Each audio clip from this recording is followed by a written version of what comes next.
ditumpahkan ketika perempuan sundal itu diampuni oleh Yesus, sedangkan Yesus berkata, perempuan itu diampuni. Iya, sebentar Justin. Ya, saya udah paham pertanyaannya. Saya ke Loren dulu. Kenapa kalian umat Kristiani seolah-olah mengerti isi otak orang lain, baru masuk, baru datang? Kamu nggak paham arti korban. Baru masuk di sini, Justin. Saya sedang diskusi dua arah dengan Loren. Apakah dia istri Anda? Apakah Anda adalah Loren? Kenapa kalian seperti ini? Santai, relax. Saya bertanya, ketika perempuan sundal itu diampuni oleh Yesus, darah siapa yang ditumpahkan? Kita ini diskusi, bukan sedang mendengarkan pengajaran. Saya juga bertanya, diskusi itu ada tanya jawab. Saya bertanya, saya tidak menjelaskan. Pertanyaan saya, darah siapa yang ditumpahkan ketika Yesus mengampuni perempuan sundal itu? Sesimpel itu. Justru itu mematahkan argumennya bahwa Anda mengaku Yesus itu Tuhan. Yesus itu Tuhan, dia mengampuni dosa itu. Anda mengakuinya, terima kasih. Anda menyimpulkan sesuatu yang tidak saya sampaikan. Apa namanya ini? Strawman. Anda membuat Pak Guru pemikiran sendiri dan menyerang pemikiran itu. Saya tidak pernah mengatakan, Justin, Anda itu sudah lama berapologet. Anda harusnya terhormat menjadi orang yang masuk. Bentar, Guru Zending, saya tanggapi dulu. Saya tanggapi dulu, Guru Zending. Strawman yang Anda lakukan itu saya mau bantah. Ketika saya mengatakan Yesus mengampuni, bukan berarti saya mengatakan Yesus itu adalah Tuhan. Karena dalam kitab Anda, barang siapa yang menyatakan dosa seseorang itu tidak ada, maka Tuhan akan ampuni dosa orang tersebut. Ya, jadi manusia berkuasa mengampuni di dunia. Anda manusia, saya manusia. Iya. Nggak gini, bukan. Nih Justin, kenapa sih kok jadi kayak gini sih Justin? Saya lagi ngomong dengan kawan. Saya menanggapi argumen Guru Zending. Singkat saja. Pertanyaan saya singkat. Darah siapa yang ditumpahkan ketika si Maria Magdalena diampuni? Kenapa kalian ini? Gini. Saya dengan Loren, dengan Guru Zending. Ini si Justin masuk lagi. Mana yang mau saya layani? Jadi ibaratnya gini, teman-teman, bentar nih hostnya tengahi bentar. Ini kita kenalin dulu ya. Di sini ada Bang Guru Zending Kristen, Bu Lorencia saudara kita yang kita hormati, saudari kita yang kita hormati Kristen, Bang Bir juga Kristen. Udah, jadi kan di antara ini kan kita akan berdiskusi ya, boleh juga untuk ditanyakan aman. Jadi saat misalnya lagi Pak Zending jawab, oh Bu Lorencia punya satu pemahaman. Lalu jangan ngomong Pak Zending boleh saya tambahkan sedikit. Nah, jadi diskusi kondusif, nggak langsung masuk semua gitu.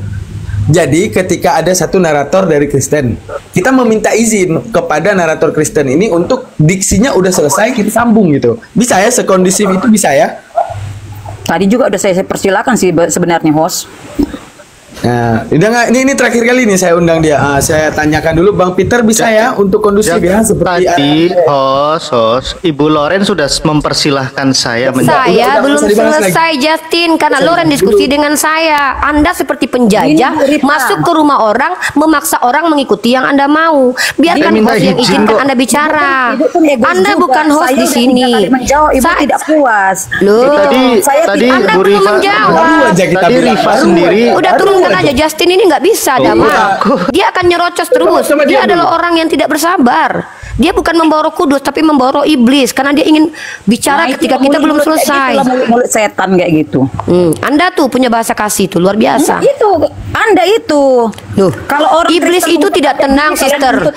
Kitab Anda yang mengatakan. Saya tidak menuntut kasih dari kalian. Mau kalian menggunakan kata-kata. Saya tidak pernah menuntut kasih dari umat seperti kalian.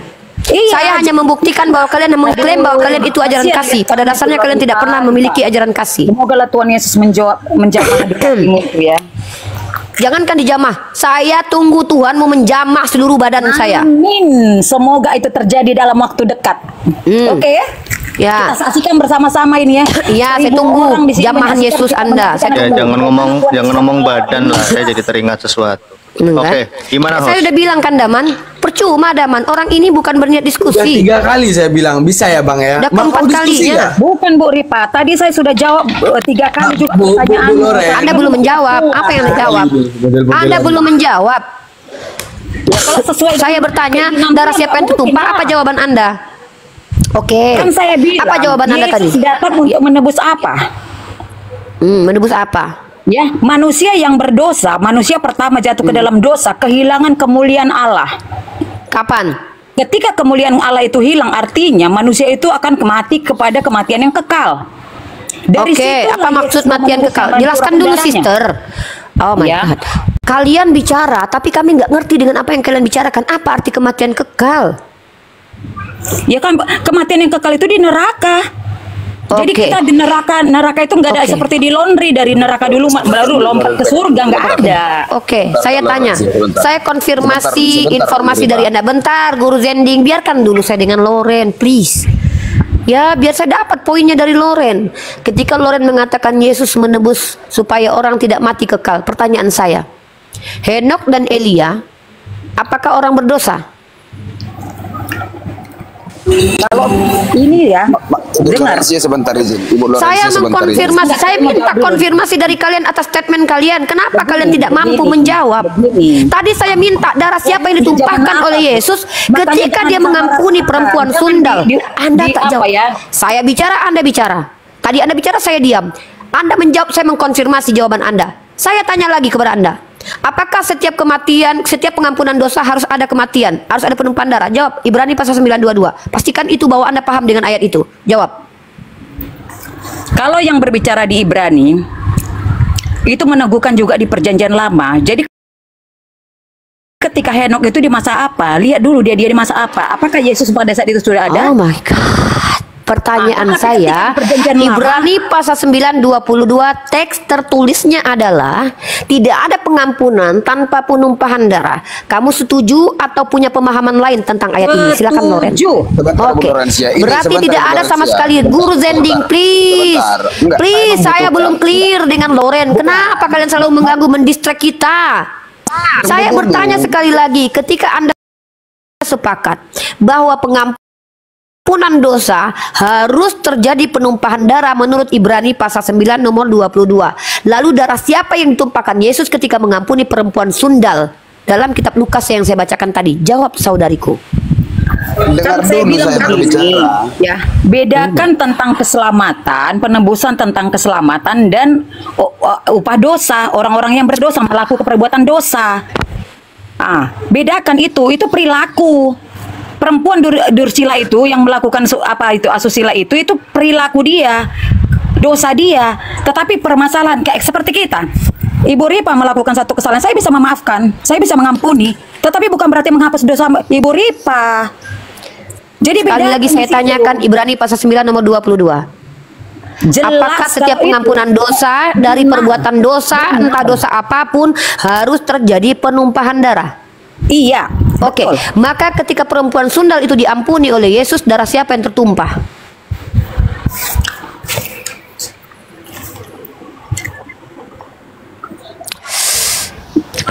Assalamualaikum warahmatullahi wabarakatuh.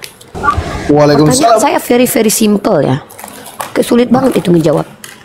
Dia mengampuni, dia bilang kan. Yesus yang mengampuni langsung. Tidak ada pengampunan tanpa penumpahan darah. Anda sepakat dengan pengajaran Paulus Ibrani pasal 9 nomor 22? Bukan pertanyaan saya. Ketika perempuan sundal diampuni, Ibrani itu siapa yang tulis? Iya, dia yang menulis, tapi itu bukan pengajaran Paulus. Kalau dia yang menulis, apakah dia yang tidak mengajar? Orang berdosa. Dia yang menuliskan kitab itu, lalu siapa yang ngajarin? Hah? Nanti kalau kita jelasin ya, Roh Kudus. Roh Kudus tunjukkan kepada saya bahwa penulis Ibrani itu adalah dari Roh Kudus semua. Datanya mana?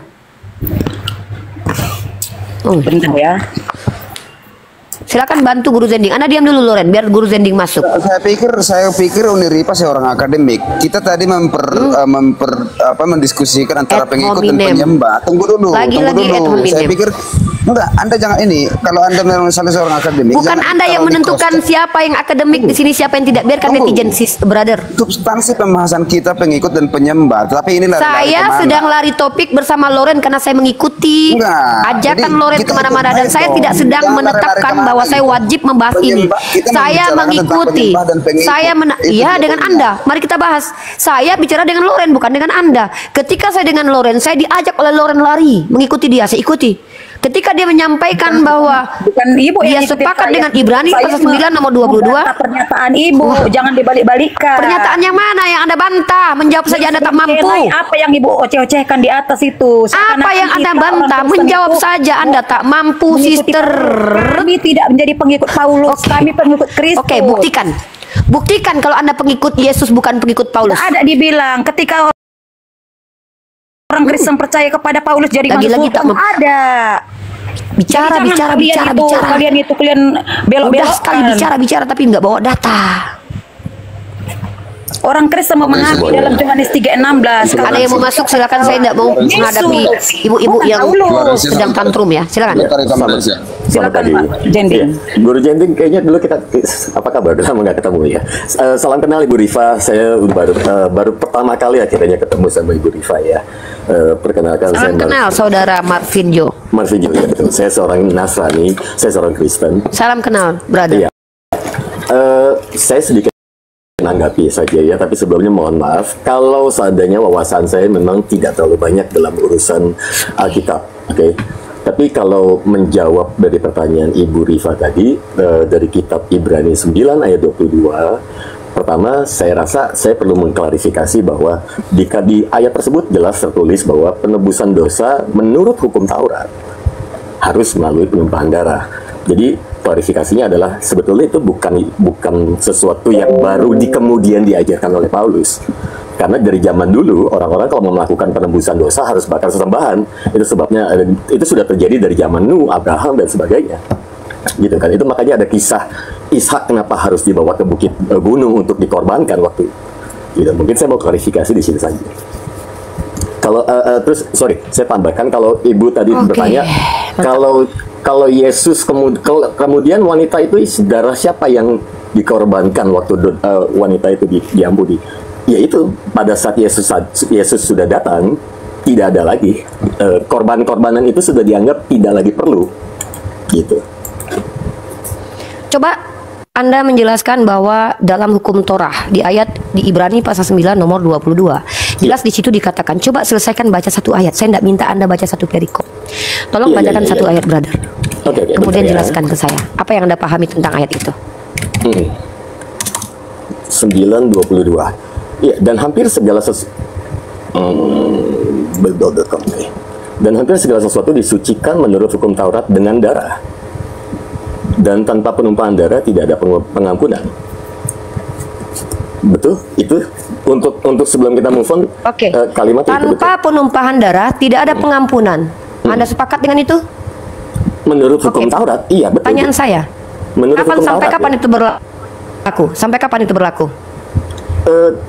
Ya, saya akan buktikan kalau itu salah. Tapi saya mau tanya, sampai kapan itu berlaku? Kalau kita merujuk pada tekstual ini, itu tulisannya jelas dulu. Menurut hukum Taurat, dengan darah dan tanpa penumpahan darah tidak ada pengampunan. Iya, saya paham. Makanya saya tanya, sampai kapan itu berlaku, brother? Pertanyaan saya jelas mengkonfirmasi pernyataan Anda.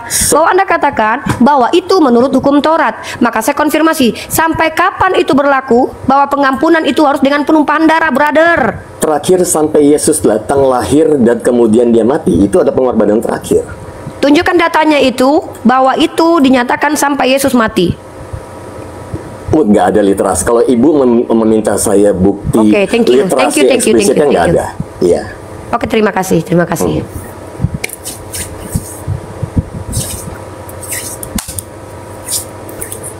Yang lain silakan tanggapi. Bang Jibril silakan. Ada yang mau disampaikan Bang Jibril? Manusia itu diciptakan bukan untuk menyembah Tuhan. Manusia itu pada dasarnya, pada mulanya dalam kekristenan di kami bukan untuk menyembah Tuhan, tetapi sebagai mitra atau penguasa untuk bumi dan ciptaannya. Itu yang harus Anda pahami. Tetapi sesuai dengan perintah Tuhan itu ada kehendak yang dilanggar oleh manusia itu.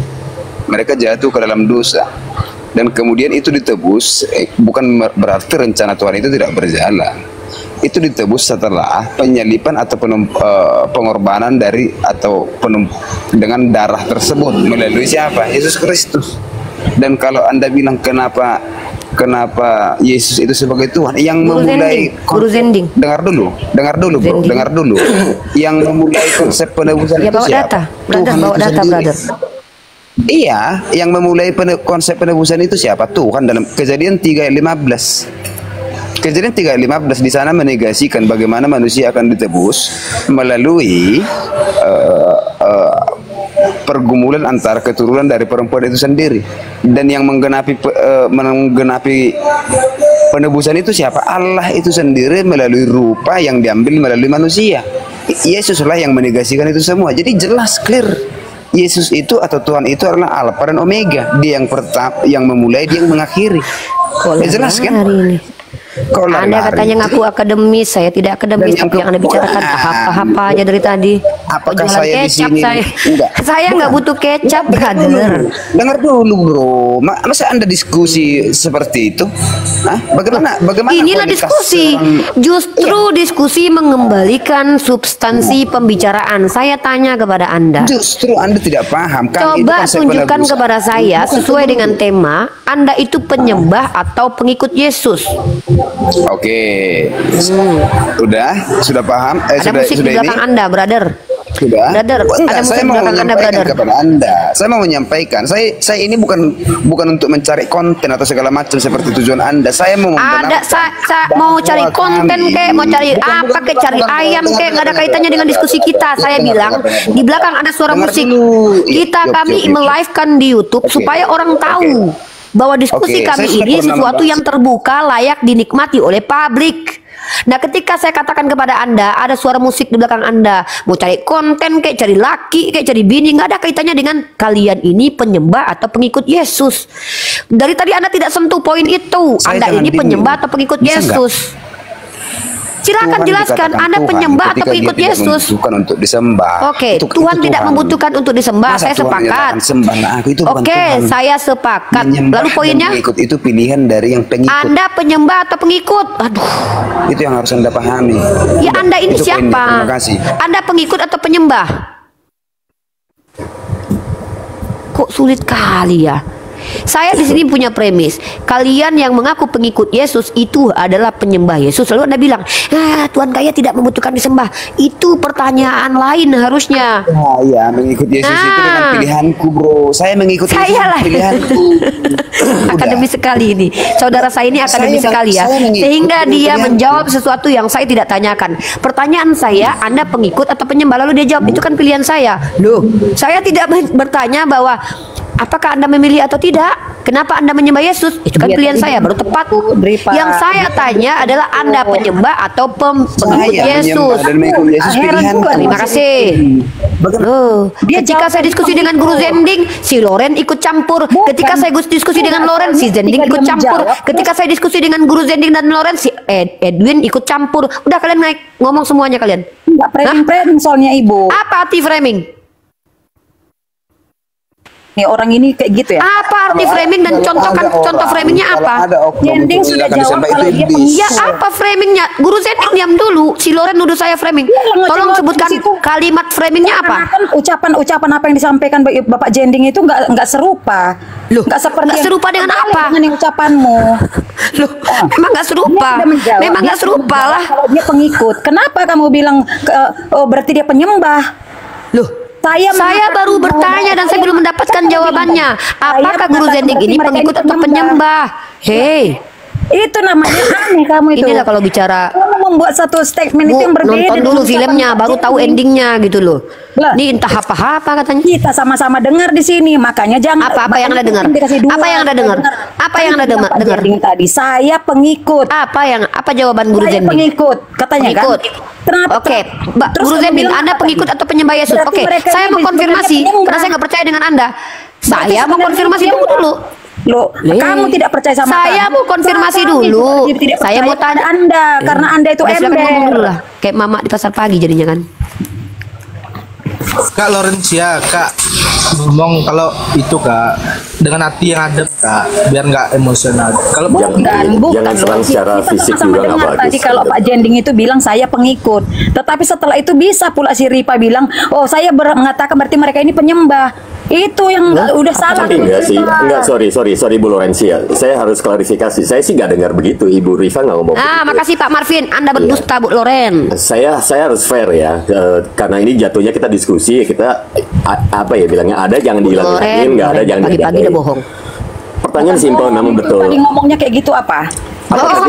Coba kita ambil konsensus teman-teman netizen yang muslim. Bunda Rozi, apakah saya bicara kepada guru Zending ketika dia menjawab dia pengikut, saya tuduh dia penyembah? Bunda Rozi, silakan jawab. Tidak ada. Bear, silakan dijawab. Apakah saya pernah mengatakan seperti tuduhan Loren? Silakan jawab jujur. Oke.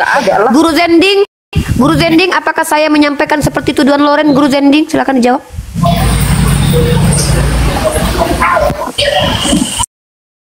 Pertanyaanmu tadi, kenapa kau menyembah dan mengikuti Yesus, kan itu yang saya jawab. Saya tidak No. Enggak. Guru Zending, akademis dong. Saya bertanya apakah yang disampaikan Loren itu benar atau tidak. Itu saja konfirmasi. Oh my god. Jawab aja pertanyaannya. Jawab aja pertanyaannya Guru Zending. Nggak usah itu, nggak usah panjang paparannya. Jawab aja pertanyaannya, baru itu diskusi. Kalau Bang Jibril jangan ditanya ya. Saya takut dia saya benar atau salah pasti dia bela nanti. Jawab aja pertanyaannya kemana-mana lagi ya. Untuk berdiskusi hanya frame. Benar-benar. Betul atau enggak? Gak jawab aja. Sebutkan kalimat framing saya. Jelas, saya minta kalimat yang keluar dari lisan saya ketika memframing Anda apa? Dan yang kemudian frame berikutnya, Anda tidak bisa secara konsisten membedakan antara Isa dan Yesus. Yang dijawab enggak kemana-mana. Nama katanya akademis. Dari tadi nggak ada akademisnya Anda ini. Begini Bunda Ros. Kalau memang Al-Quran itu kuat, harusnya Anda mengambil data berdasarkan Al-Quran, bukan berdasarkan Al-Quran. Kok ke Al-Quran lagi? Sekarang itu yang ditanya, apakah benar Anda itu pengikut Kristus? Oke. Udah itu aja jawab, jangan kemana-mana. Bisa nggak kita berdiskusi? Anda kan Muslim, artinya Anda mengambil. Bisa. Orang dari tadi udah mau berdiskusi. Ya. Terlalu kalian rendahkan Quran itu. Kalau itu buku yang sempurna, tapi data nggak ada. Ini baru saya bisa katakan Anda framing. Anda dari tadi sudah strawman. Saya buktikan Anda strawman. Pertama, strawman adalah saya jelaskan strawman. Strawman adalah menyimpulkan apa yang tidak saya simpulkan lalu menyerang kesimpulan itu. Apa kata Anda? Dengan mengatakan Yesus itu mengampuni, bahwa Anda mengakui bahwa Yesus adalah Tuhan. That's strawman. Lalu framing Anda adalah mengatakan bahwa Al-Quran tidak begini, tidak begitu. Itu framing. Sekarang karena saya telah mampu membuktikan, saya belum selesai. Sekarang saya tanya balik kepada Anda, apakah yang dituduhkan Lorencia kepada saya benar atau salah? Baru itu yang kita bahas, belum masuk ke substansi diskusi. Yang disampaikan Lorencia itu benar. Yang disampaikan Lorencia itu benar. Coba yang benarnya yang mana? Yang benarnya yang mana? Apakah saya pernah mengatakan ketika Anda menjawab saya pengikut Yesus lalu saya memaksa Anda, oh Anda penyembah, di menit keberapa? Saya punya YouTube yang bisa saya putarkan kembali apa diskusi kita, biar kita tahu siapa pendusta ular beludak di Komal ini ya. Apakah benar saya pernah mengatakan kepada guru Zending, kenapa Anda penyembah Yesus? Ketika kau menjawab bahwa kau pengikut, maka saya paksa Anda mengatakan bahwa Anda penyembah Yesus. Itu tuduhan Loren kepada saya. Bang Marvin mengatakan itu tidak benar. Bunda Rozi mengatakan itu tidak benar. Dan saya punya dalil datanya. Kita bisa buka YouTube. Anda mau memperpanjang ini, menunjukkan kalian ular beludak atau masuk ke ranah substansi diskusi? Bukalah. Saya punya rekamannya. Bukalah rekamannya. Oke, kita dengarkan ya. Apa kata Loren? Dia mengatakan ketika guru Zending menjawab bahwa dia pengikut, saya katakan bahwa dia adalah penyembah. Apa substansi pembahasan dari hal tersebut? Substansi kita adalah Anda itu penyembah atau pengikut. Itu pertanyaan saya. Dan premis saya adalah, aduh, belum bertanya, tak mau mendengarkan jawaban. Dengan menyatakan diri sebagai pengikut, maka saya baru menunjukin bukti, dipotong, dilanjutkan kemana-mana. saya ikuti dulu baru saya pastikan apakah saya menyembah atau tidak. Itu yang nggak Anda pahami. Makanya kalau tidak paham atau di Muslim ada itu namanya ilmu husuli dan ilmu huduri. Kalau Anda memahami tentang ilmu husuli dan ilmu huduri, Anda pasti paham itu. Bang Dip, Dan di situ dalam kalian dalam belajar. Enggak, saya terangkan sedikit. Bang Jibril ready sama Karkol nggak? Ready nggak? Ready nggak Bang Jibril? Dengar dulu Aman, saya mau menghibur dulu sedikit. Ini agak membingungkan nih. Ini agak membingungkan nih. Biasanya Bang Zending ini pinter loh. Kok pagi ini agak gimana? Jibril, kalau nggak bisa bersaya turun nih, bersaya turun. Ya udah silakan Bang, silakan. Kok ngancem sih? Ya saya takut ancamannya Bang. Saya turun. Iya saya takut ancamannya. Silakan saya turun aja, Pak Jibril. Pak Musa turun aja. Pertama dia warnanya merah dari tadi. Bisa jadi apa yang kita ucapkan tidak terdengar oleh yang bersangkutan, tuh kan? Ketika seorang ngomong, dia ngomong karena dia merah teman-teman, lihat di bawah ya. Beliau tuh merah, saya kemungkinan ada miskomunikasi di sini. Jadi dari tadi merah, kemudian memaksakan. Sehingga yang mesti jadi emosi. Karena kebetulan saya bisa, karena kebetulan saya memahami tentang kalian itu kan pikirannya masih berpikir konvensional begitu. Ayo dong berpikir yang holistik gitu, bisa nggak? Nah, sip. Mari gitu aja dulu teman-teman. Mohon maaf, di sini ada 3 orang Kristen yang mungkin akan mewakili bagaimana kita bisa menerima ilmu dari kalian. Dilanjut, Ustaz Ibu Loren, Pak Martin Anggir. Itu tadi saya yang turunin ya, karena diancam-ancam tapi ngancam doang nggak turun. Jadi disambung, silakan. Kembali lagi, tema kita tadi adalah apakah umat Kristen ini pengikut atau penyembah Yesus? Karena pengikut dengan penyembah itu berbeda. Pengikut itu tidak mesti harus menyembah yang diikuti. Contoh, kita ikuti Undang-Undang Dasar 1945. Apakah kita penyembah kepada undang-undang tersebut? No. Penyembah tidak juga harus mengikuti apa yang dia sembah. Contoh, ketika ada penyembah roh, apakah orang yang menyembah roh tersebut mengikuti gerak-gerik roh tersebut? No. Maka saya ingin kita terang benderang di sini, membuktikan bahwa umat Kristiani ini apakah penyembah atau pengikut Kristus. Kalian jawab itu, karena saya punya premis.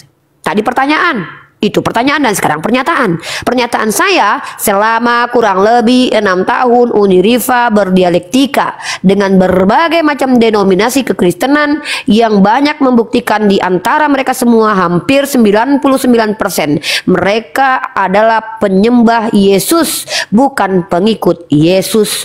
Maka hak kalian di sini membuktikan bahwa Anda yang mengaku Kristen, bahwa Anda adalah pengikut Yesus, bukan penyembah Yesus. Atau akui, saya pengikut sekaligus penyembah. Very clear. Diskusi bagus-bagus saja kita. Silakan.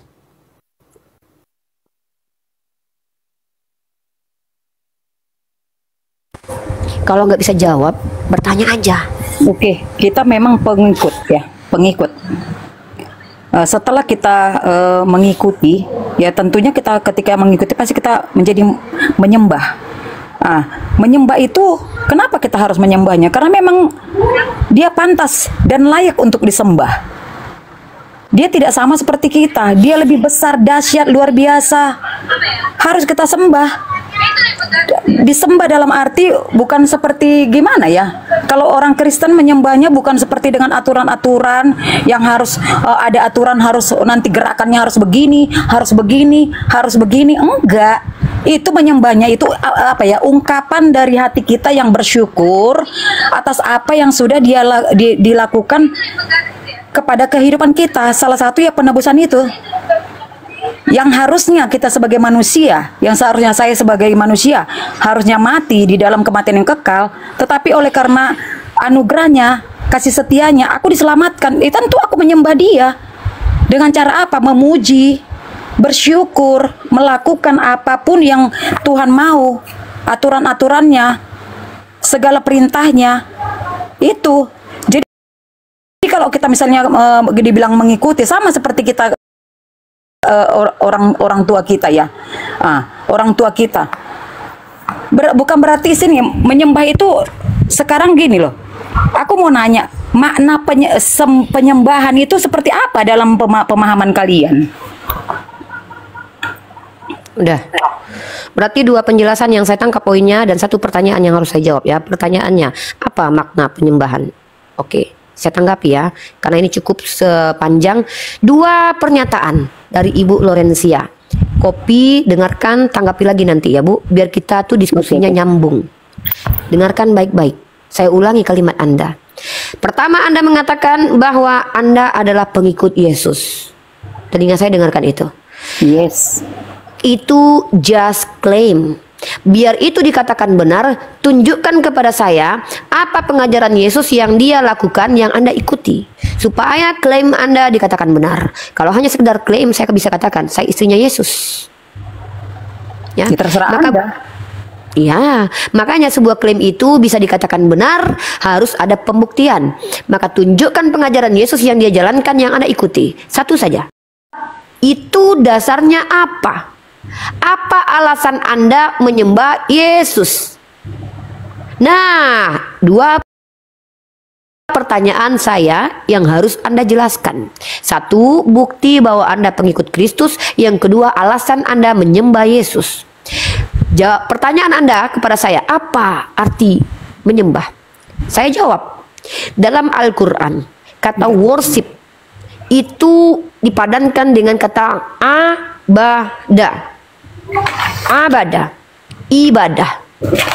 Ya, berbeda dengan sajadah, sujud. Kalau dalam bahasa Yunani ada proskuneo dan satu lagi proskuneo atau apa, saya mohon maaf ya, lidah saya bukan lidah orang Yunani ya.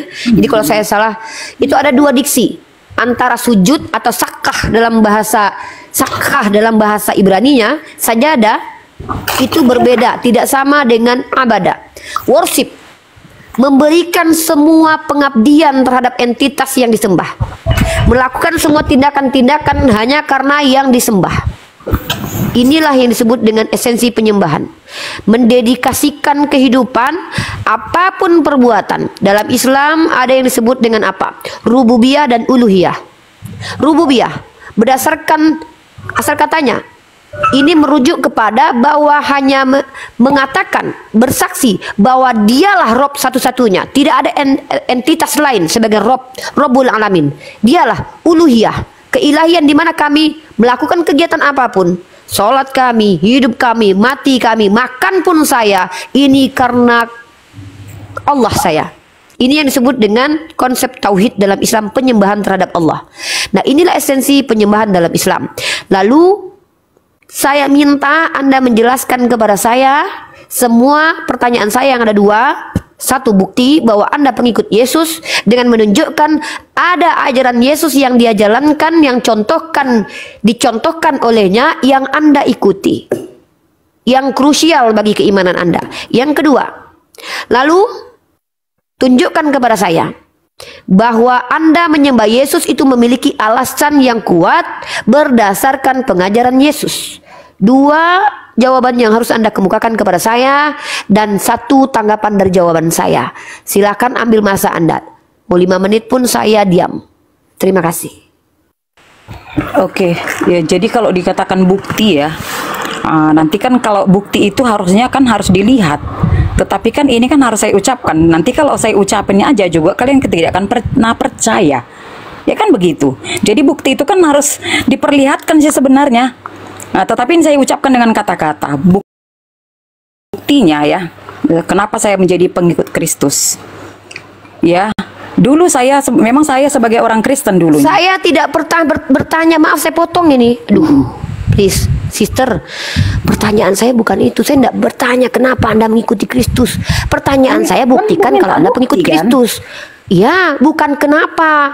Jawabannya karena, bukan itu. Saya bertanya, saya ulangi nih. Sepertinya bahasa Indonesia saya tuh kayaknya mudah untuk dipahami ya. Pertanyaan pertama, apa bukti Anda mengikuti Yesus? Cara Anda membuktikannya dengan menunjukkan kepada saya ajaran Yesus dalam Bible yang dia jalankan, yang Anda ikuti. 1. Yang kedua, apa alasan Anda menyembah Yesus? 2 hal saja yang perlu Anda jawab. Yang terakhir adalah tanggapi tentang jawaban saya makna atau esensi dari ibadah. 5 menit Anda dapat waktu. Silakan. Jadi, kalau bercerita tentang bukti, sebagai seorang pengikut Kristus, Tuhan memberikan perintah kepada kami untuk pergilah jadikanlah semua bangsa muridku. Jadi ketika kita memberitakan Injil, menceritakan kebenaran firman Tuhan, itu sudah salah satu cara kami untuk membuktikan kami sebagai pengikut Kristus. Tentunya karena kami menjadi pengikut Yesus, makanya kami menceritakan tentang Yesus. Nggak mungkin saya menceritakan yang lain kalau saya tidak menjadi pengikutnya. Nah, itu salah satu bukti. Yang kedua lagi, dikatakan ketika Tuhan Yesus menjadi selama di bumi, dia bisa menjadi apa ya? Ketika dia memberitakan kasih kepada manusia, dia boleh yang sakit boleh dia lakukan mujizat. Di dalam kehidupan pelayanan ataupun kehidupan saya sehari-hari juga, saya juga mengalami itu. Bagaimana ketika ada orang yang meminta di dalam doa, ketika kita letakkan tangan atas orang sakit sembuh. Jadi itu satu bukti buat saya pribadi, walaupun mungkin banyak orang yang tidak percaya. Ya, jadi kalau masalah itu soal bukti ya, Bu ya. Terus alasan menyembah, seperti saya katakan tadi, alasan menyembah. Bagaimana saya mengungkapkan rasa syukur saya, rasa kagum saya terhadap Tuhan saya, itu yang harus saya sembah. Karena apa yang sudah dilakukannya kepada saya.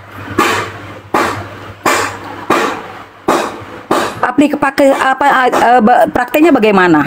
Nah, dalam Ibrani 10 ayat 25, ya, dalam Ibrani 10 dibilang, janganlah engkau menjauhkan diri dari pertemuan-pertemuan ibadah. Itu juga salah satu cara saya untuk membuktikan saya bagaimana saya menyembah bersama-sama dengan orang-orang benar.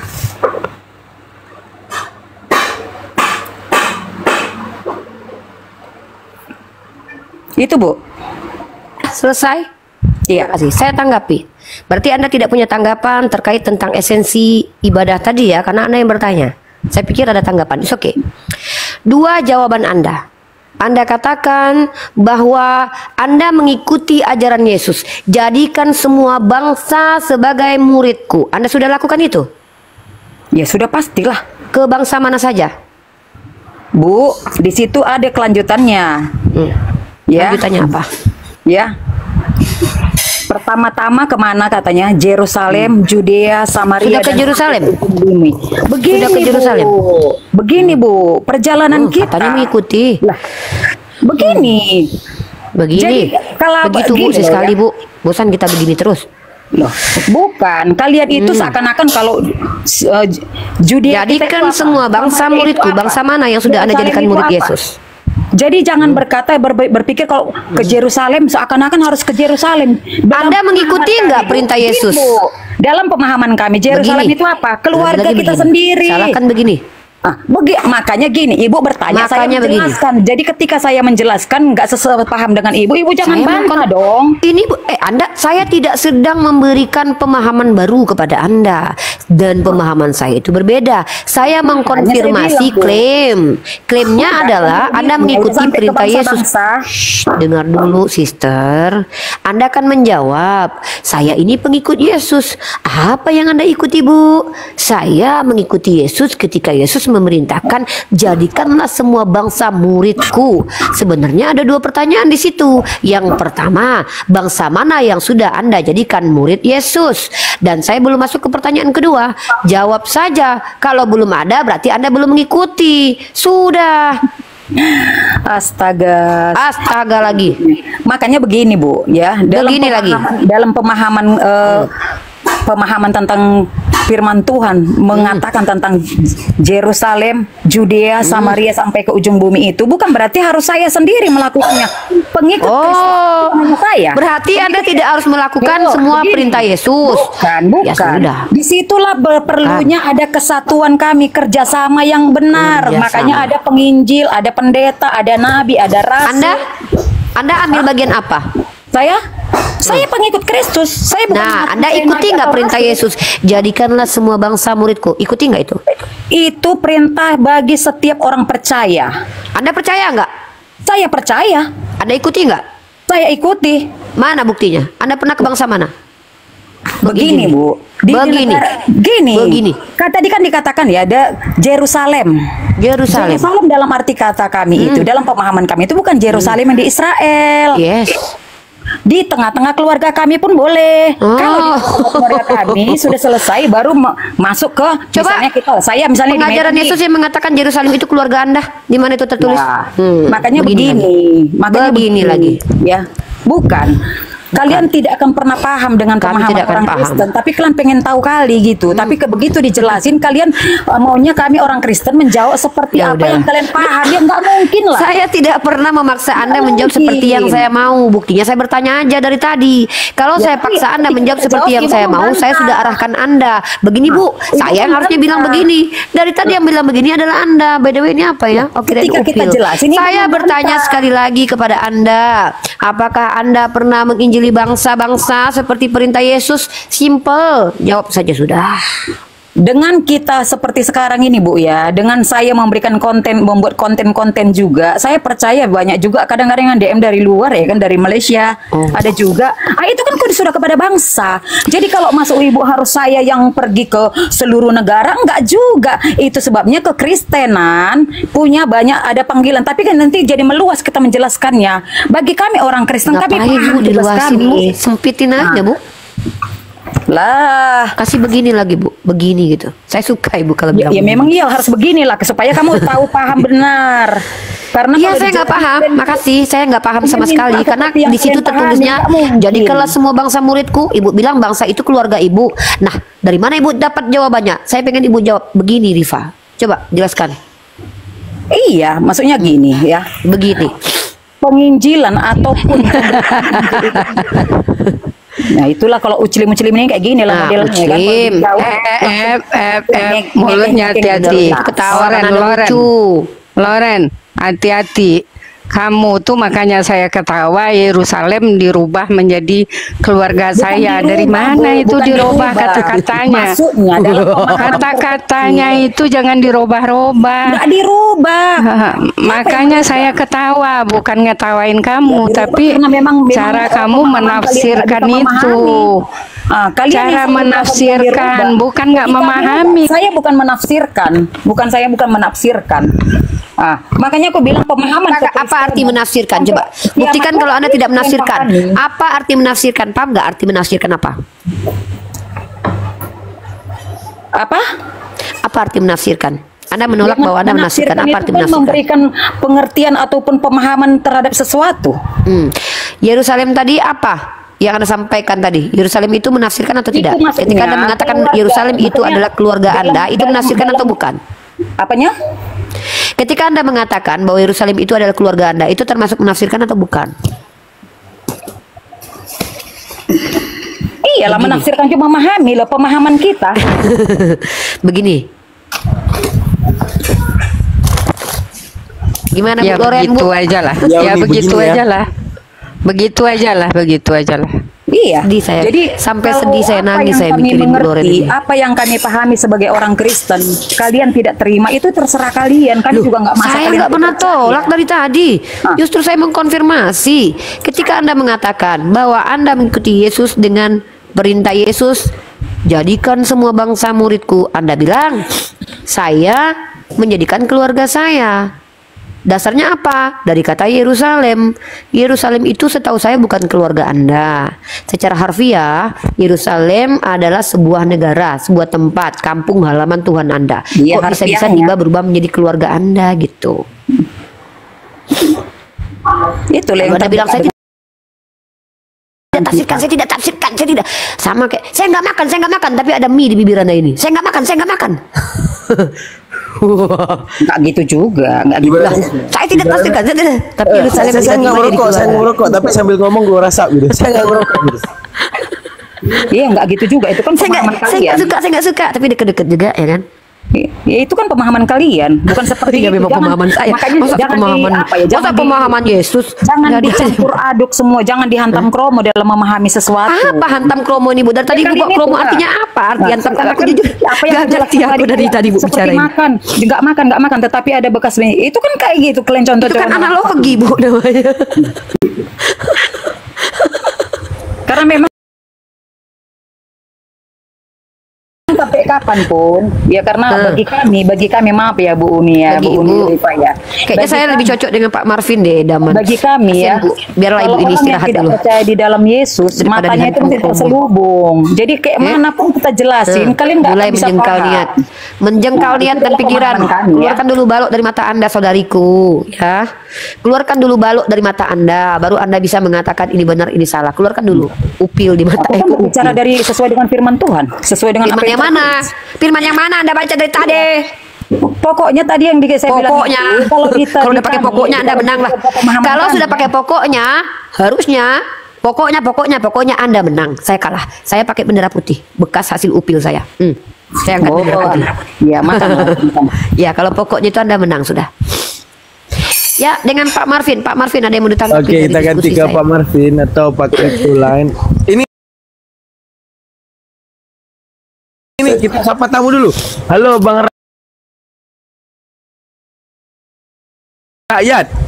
Iya, halo. Selamat pagi.